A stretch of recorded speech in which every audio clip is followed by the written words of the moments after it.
Questão da batalha espiritual, a batalha espiritual nos ensina que existe territorialidade. Que não é a mesma que Não, a gente na vive Terra, aqui. por exemplo, na Terra. Aqui, tem a linha que demarca Quando fala- Brasil e Argentina. Isso, quando fala do príncipe da Pérsia, aquele demônio, principado no grego é arquê. Arquê é uma palavra que significa primeiro em ordem tanto de idade quanto em ordem de poder. importância. O que é arqueologia? Tá. É estudo das coisas primeiras, das coisas Entendi. antigas. Mas o que é o arqui-inimigo? É o maior inimigo. É. Então, quando fala dos principados, são os arquês. Tá. São esse Grandes demônios. é o maior demônio que tem, por exemplo, numa nação. Tá. Ele que comanda toda a agenda do inferno naquela nação. Tem o principal da Pérsia, tem o do Brasil, tem dos Estados Unidos, tem tudo. Mas eles seguem a mesma demarcação de território que a gente ou é outra demarcação de Eles território? seguem a demarcação, porque eles têm uma agenda para aquele povo. Entendi. Então, quando Gabriel estava vindo para falar com Daniel, Foi ele falou: atrasado. aqui você não passa. E aí a Bíblia diz que ele chamou Miguel. Quem é Miguel? Hoje é o cara. é o arcanjo, hoje é o maior de todos. Agora, Pra dar uma força. mesmo na hierarquia de Miguel com Lúcifer, no livro de Judas fala que quando Miguel foi contender pelo corpo de Moisés, ele não ousou lançar acusação sobre Satanás. Mas ele disse: o Senhor te repreenda. Ou seja, ele enfrentou Satanás como eu e você devemos enfrentar, no nome de Jesus. Porque na força dele, Ah, é? Mesmo Miguel? sozinho, talvez ele não conseguisse. Então ele falou: o Senhor te repreenda. Mas quando Miguel se juntou ao Gabriel, eles passaram. E aí ele, depois de 21 dias, ele chega lá.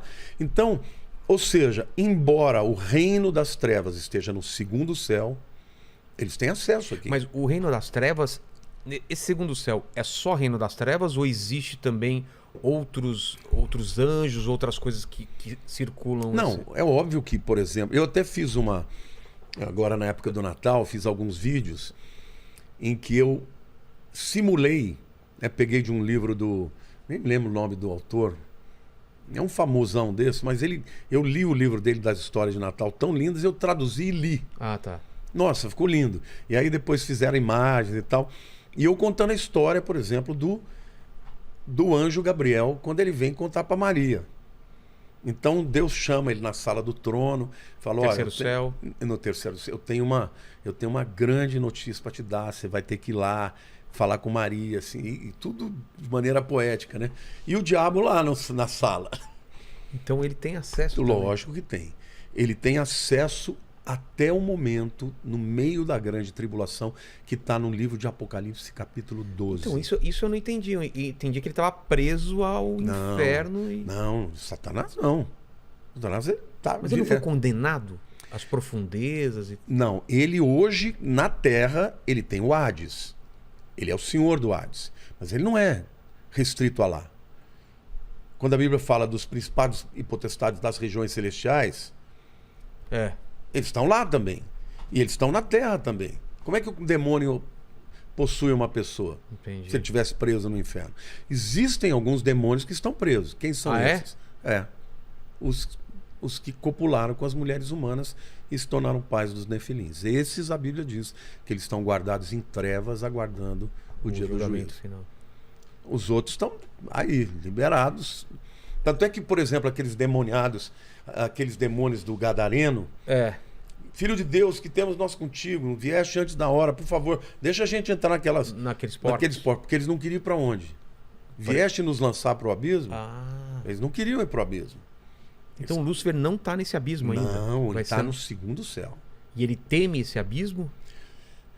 Cara, eu vou te dizer uma coisa. A mentira é algo muito poderoso, né?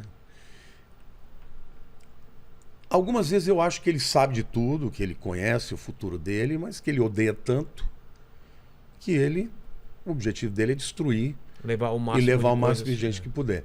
Mas às vezes eu tenho a sensação de que ele acredita que ele pode vencer a Deus. Entendeu? Entendi. Por quê? Porque ele ainda é o Senhor desse mundo. Jesus diz: eis aí, o príncipe desse mundo vem aí, eu não tenho nada com ele. Ele ofereceu os reinos do mundo para Jesus. Te darei todos os reinos desse mundo se prostrado me adorares. E ele é o Senhor dos reinos desse mundo. Deus vai resgatar a terra através de Cristo. Mas no tempo certo. E nesse interim, cada um faz a sua escolha. Entendeu? Agora, Entendi. nós estamos chegando num tempo em que está recrudescendo cada vez mais o poder dele, ele está dominando as mentes das pessoas, o engano está se multiplicando. O errado vira certo. Isso, o espírito de rebelião. Cada vez mais você vê que as pessoas odeiam a Bíblia, odeiam os crentes, entendeu? Quando chegar a grande tribulação, a Bíblia chama esse tempo de o período da ira do Cordeiro e do Deus Todo-Poderoso. Aí é juízo. Esse período de graça que você tem o direito de aceitar Jesus, e só por ter aceito Jesus como Senhor e Salvador da tua vida você é salvo, você não tem que pagar nada. Cara, quem não for para o arrebatamento vai ter que viver num tempo em que a escolha é ou você aceita o anticristo e perde a vida eterna para sempre, ou você morre e fica com Jesus. Ou você foge para algum lugar que ninguém te acha. É. Mas antes de a gente voltar para a tribulação e os últimos dias, só para entender essa coisa da batalha espiritual e dos demônios territoriais, eles têm realmente... Quem deu esse poder para o Não, era a demônio da patente Pérsia? dele. É a patente dele? Não, era a patente dele. Quando eles se tornam demônios, eles não perderam a patente. Ah, entendi. Ele era um cara que... Um era príncipe, virou principado. Entendi. Mas ele continua com o poder dele. Só que Só agora que ele hoje usa para outro ele lado. é do mal. Ah. Agora, esse mundo jaz no maligno. Então, quem dividiu territorialmente foi o próprio Lúcifer. Entendeu? Então, mesmo os anjos poderosos, eles têm que entrar em batalha com os demônios Total. daquela região. É o tempo inteiro. Esse momento que a gente está aqui, tá tendo uma batalha, ou várias batalhas. Eu vou dizer uma coisa para você, Vilela.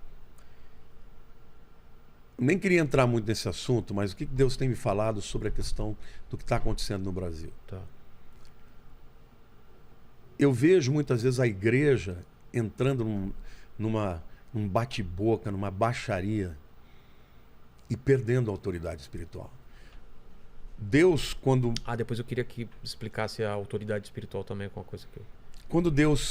quando Salomão construiu o templo e ele dedicou a Deus, Deus apareceu para ele em sonho e ele tinha pedido a Deus que Deus desse sabedoria para ele. Deus falou: olha, porque você não me pediu dinheiro, nem vitória sobre os seus inimigos, você vai ser o mais rico de todos os tempos. E eu vou te dar toda a sabedoria do mundo, de maneira que nunca haverá alguém como você. Aí ele diz: se o meu povo, que se chama pelo meu nome, se humilhar e orar e se converter dos seus maus caminhos, eu ouvirei dos céus, perdoarei os seus pecados e sararei a sua terra. Então estarão abertos os meus ouvidos para a oração que se fizer nesse lugar. O que Deus está dizendo? Que o que move o coração de Deus é o arrependimento. É quando eu chego para Deus e falo: Deus, eu sou um macaco, eu errei de novo, eu não consegui. Deus se compadece. A Bíblia diz que Deus habita no lugar mais alto, mas ele habita também com contrito de espírito.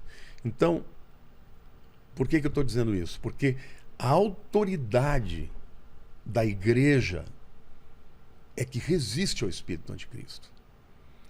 Se nós, como povo de Deus, buscarmos a Deus e nos arrependermos, o resultado disso é que Deus vai sarar a terra. E sarar a terra significa que ele não vai deixar que o inimigo cirande aqui e faça o que ele quer. Por isso que eu decidi que eu não vou entrar em bate-boca com ninguém. Eu vou orar a Deus e vou clamar a Deus para que Deus possa escolher o melhor para o Brasil.